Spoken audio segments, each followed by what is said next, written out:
Hey guys, it's Miss Schmidl. I'm going to show you a little hack for how to make Cami a little bit easier when we have a fillable PDF like some of the activities we'll be doing from iCivics.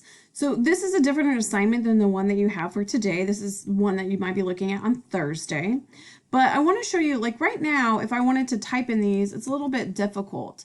But there's an easier way to do this. If we go to Menu and we go to OCR for scanned PDFs, it's uploading it, and then it's running this OCR.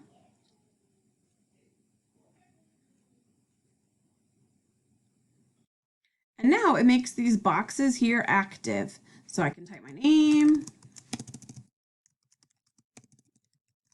If I can type, I can put in my ideas here, and I don't have to keep going back and adding comments or text boxes like I would whenever I'm using Cami the regular way. So this is something that might help you guys just make this a little bit more streamlined. So again, you just go to Menu, and then you do OCR for scanned PDFs, and it will take you through the steps to do that, and then you do your assignment, and then you turn it in. All right,